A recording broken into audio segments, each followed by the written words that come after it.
Yo, what's going on, guys? I'm gonna be going over today's price action. What I ended up taking, ended up taking two trades today, and I ended up losing today actually on both of those trades. So first time in a while that we've taken two L's in one day.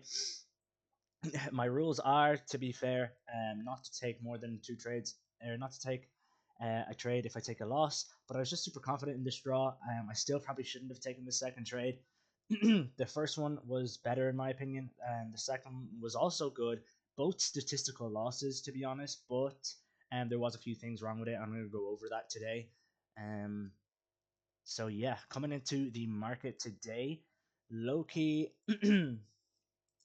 I was leaning pretty bullish.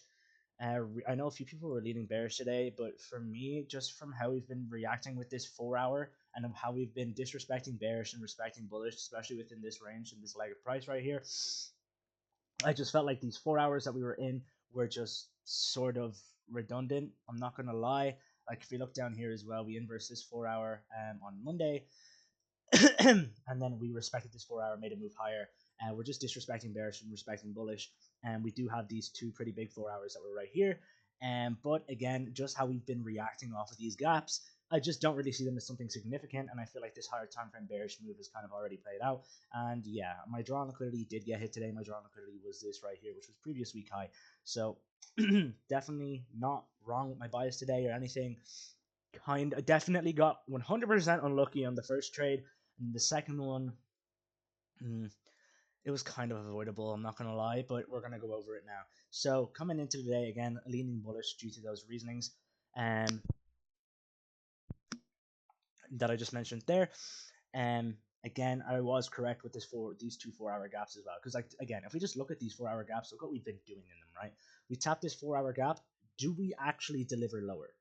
We do, right? Ever so slightly, but if we're actually going to be in a higher time frame bearish sell model, if we are going to tap this 4 hour gap, right, multiple times, by the way, you would expect price to end up running through all of this liquidity that we have here and actually delivering lower, right? Because we're still inside of this range and we're still respecting whatever these higher time frame confluences that are keeping us bullish here.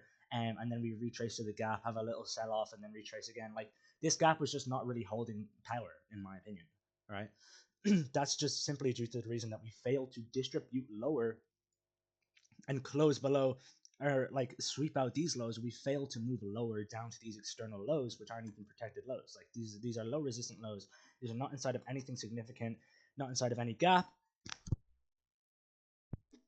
and they're kind of just low hanging fruit there. But we're failing to go lower towards them, right? We're not going lower towards them. So that's just showing me that this 4 hour gap and that we are in is currently not really holding anything of power, right? And then above us, we had prior to market open was this 4 hour gap here. Now, what I was looking for coming into today, which would have been ideal scenario, was this, right? We had this unfilled 1 hour gap down here.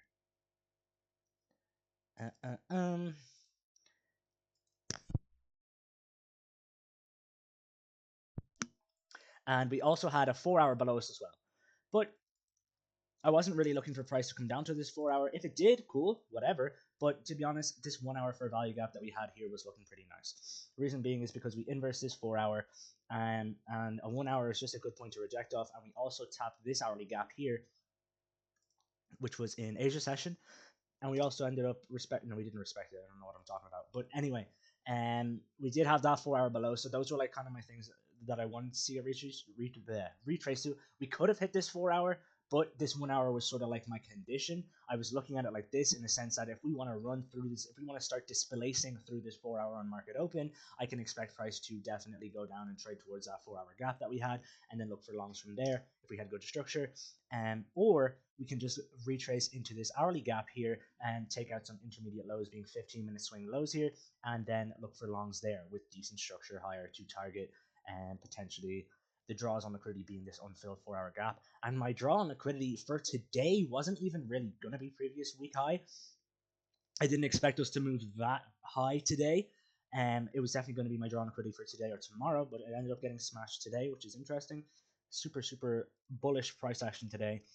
So yeah, I was looking for that 930 PO3, sweep out some internal liquidity here and tap this 1 hour, or make a move lower to the 4 hour, take out these draws, and then start making moves higher from there. Again, Um, Pretty simple stuff. So I was short-term bearish down to at least this 1 hour or this here. So what did we do on market open? Absolute rippage, no PO3 whatsoever. Literally the market open candle. Look at this 930 candle. Just boom, did a candle to the upside, and we just started ripping to the upside. And literally no retracement whatsoever. And within this range of price, so there was no like just complete pump up and then like a bullish like a retracement to target this until 4 hour or anything. It was just complete rippage, and then 10 a.m. ended up happening. And not only did we inverse this 4 hours to the left of us here, we actually inversed this 4 hour that I was looking to target as my drawn liquidity for like my first trade. But again, we ended up just this 4 hour candle is crazy. We just ripped through this 4 hour candle, or this ripped through both of these 4 hour gaps and closed right above both of them. So it was super, super, super bullish PA. Now, I know people were looking at this and like, oh my god, you can't be taking any shorts here, any longs because we're super overextended. Obviously, whatever. C of the range is much lower than this, but the thing is, when it comes to price action like this, and which I've seen happen lots of times, and I was correct as well with this today too, is that when we have a candle like this that's just printing higher, we are obviously looking for these draws higher. Like we want these draws, and we're aggressively trading. We're aggressively trading towards these draws on liquidity, right? So there's a lot of times where we are going to retrace to like a premium gap, like a 15-minute, whatever it may be, and then make a move higher from there without really rebalancing this range because we're just so bullish, right? And that was kind of my thought process coming in to that. So let's go in and see what 10 a.m. did. So 10 a.m. was here. So 10 a.m. kind of had a bit of a candle, whatever, but I don't really, this wasn't the 10 a.m. PO3 in my opinion. The 10 a.m. PO3 was when we actually started to make a move lower here. So the 10 a.m. PO3 was bearish, so we had a accumulation prior to 10 a.m. Oops. We had accumulation prior to 10 a.m. 10 a.m. opened, and then we started to make moves lower off at 10 a.m., which I was liking. That's exactly what I was looking for. And then we had this 15-minute fair value gap. We had two 15-minute fair value gaps within this leg of price. And we had the more technically discounted one down here. And we also had this one that was opening at 10:15, right? So what I was looking for off this was for 10 a.m. to sort of start making a move lower, generate liquidity. As you can see, this is exactly what we were doing. We're creating failure swings here, or just like shitty little swing highs, low resistance liquidity to the upside here, which is what I was liking. And then what happened at 10:15? 10:15 ends up kicking in. Boom, literally right at 10:15, we had that stacking PO3 with 10 a.m. So we had that 10 a.m. PO3 open lower, start to make moves lower, generate liquidity. Then 10:15 candle ends up manipulating into this 15-minute fair value gap. We respected the CE of the gap as well. In the 1 minute, we literally wicked off the CE, as you can see. We respected the CE, and then there was a 30-second inversion right here. Right? It was a 30-second inversion, which I ended up taking.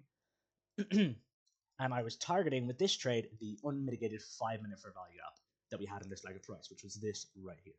So it was like a 1-to-1 ish. Yeah, it was like basically a bang on 1-to-1 to that 5-minute fair value gap. I ended up risking $250 on this because I was a 30-second and we were kind of messing around. So I was all down for if we wanted to resweep and then make another move higher, potentially have a stop hunt inside of this 15-minute fair value gap and then make a move higher. So I was kind of already setting my risk to, if I did lose on this trade, I would be able to have a re-entry towards that draw because this was looking pretty good for me. Or maybe if you wanted to hit the discounted 15-minute and then make a move higher from there, sure, why not? But the thing is, I kind of asked myself in the moment, did I like the narrative behind this trade, and was this 30-second good, and did I want to take this? And if this ended up playing out, would I be mad at myself if I missed this? Not in a FOMO sense, but in a sense of like I knew that this was a good setup. So if I didn't take this, would I be pissed at myself for not taking this? Even if it did lose, and the answer to that question was yes, so I took it.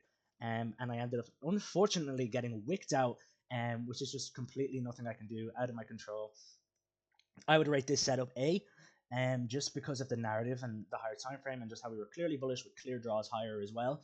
And we also had a really solid structure to work off of here with this low resistance liquidity and that unmitigated 5-minute fair value gap as a definitely agreed upon DOL for this trade.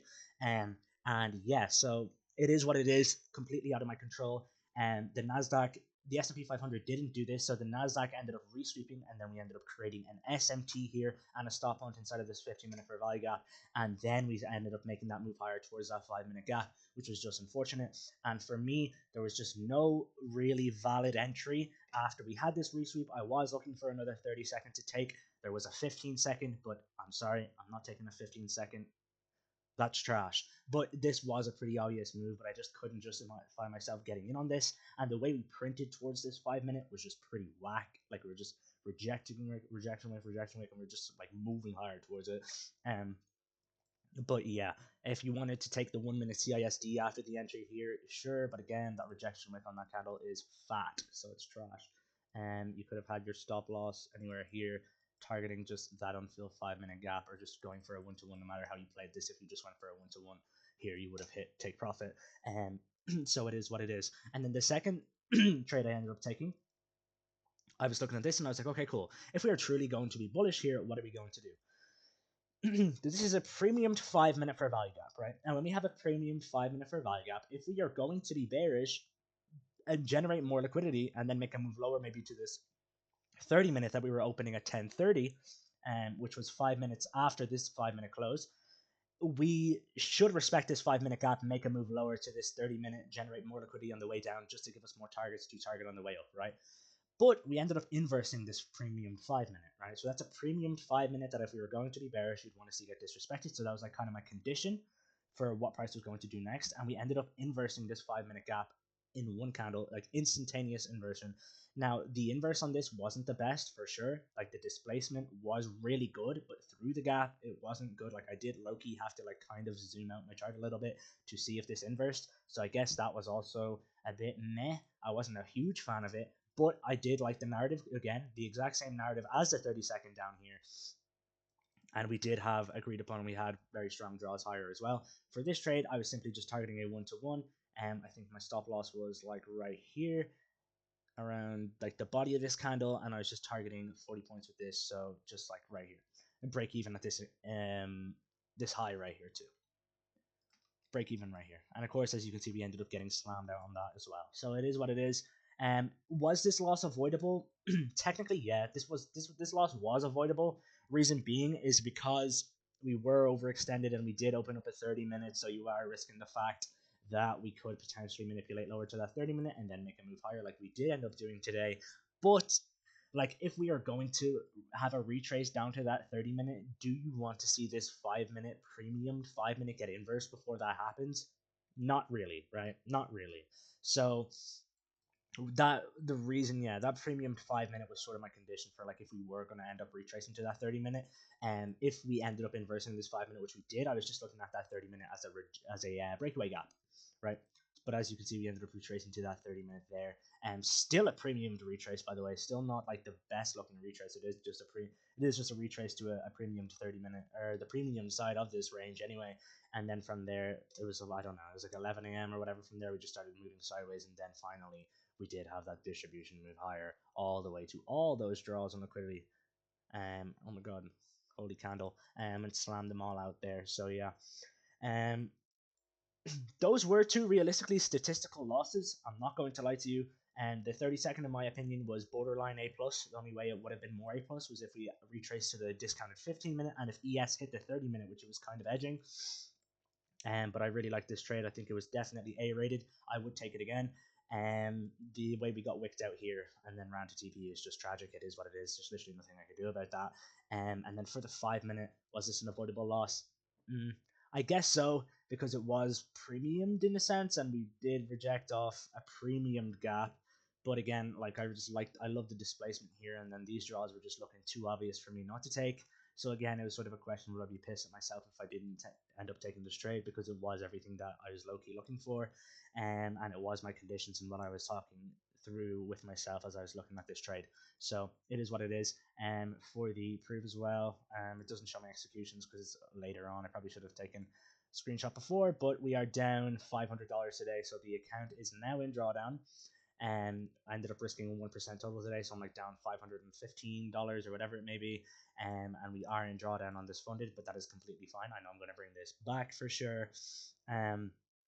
And we do have another funded as well, a Lucid, but I do want to get a payout first on this account, and before I even think of copy trading that Lucid.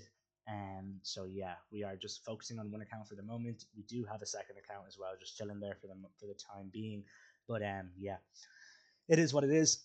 Obviously, the ideal scenario sort of did not ideal. I mean, obviously, ideal would have been like a nicer retrace in this, but that like better scenario did end up happening at 11 a.m. and we did end up distributing to all those draws. So yeah, super bullish day is what it is. Price action within this range of price wasn't the greatest as well. It was pretty choppy, but the setups definitely did present themselves. Um, First one ended up basically playing out, didn't play out due to super unlucky reasoning. It is what it is. And then the 5 minute just got absolutely spanked today. So definitely something to journal and move on from. And yeah, that's going to be it for today's trade recap, guys. Hopefully the remainder 2 days, tomorrow and Friday, are nice and we can get some good setups. Of course, if not, it is what it is. Um, and yeah, let me guys, bro. I say that shit every video. What? Why do I keep saying that? Anyway, let me know if you guys ended up taking any trades today, if you ended up taking a W today, if you ended up getting break even, or if you ended up taking a loss today like me. Leave it down in the comments below. Um, and yeah, except for that, that's going to be it for today's trade recap. Excited for the future to document my entire journey to profitability. If you want to ask me any questions personally, I'm going to leave my Discord, Instagram, and TikTok in the bio below. You guys can go check them out and give me a DM on either of those platforms. So yeah, I'll catch you guys in the next one. Peace.